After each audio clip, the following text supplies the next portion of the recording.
محققان بر آن عقیده‌اند که خانه بدخشانی 2500 ساله است و شاید از این قدیمتر هم باشد و ما که در مردم بدخشان طبیعت را بسیار پرستش میکردن، بیشتر همه چیز را از طبیعت گرفتگی. مثلا در خانه بدخشانی بیشتر رمز آفتاب است، میترائیسم، چون که ما مردم بدخشان مهر پرست بودن و در اینجا بیشتر در رمز آفتاب بسیارتر دیده میشه.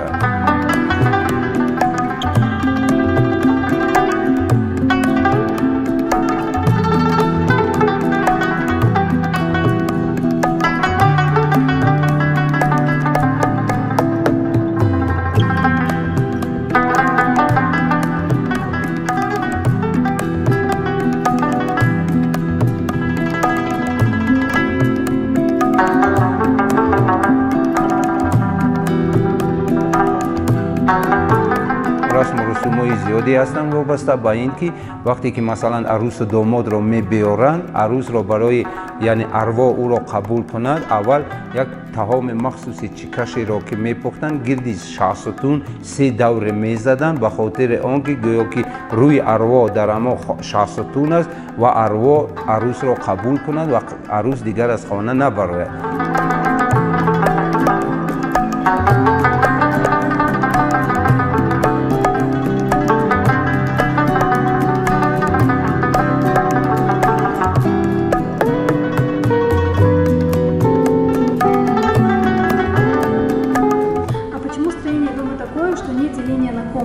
Скажем, спальню, зал.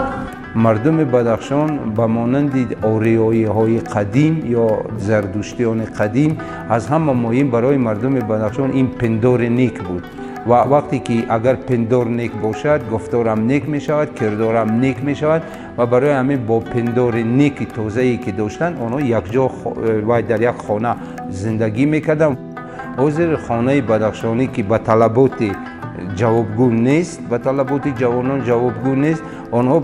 خانه بدخشانی را در یک شکل رمز می سازند، لیکن عذر علایده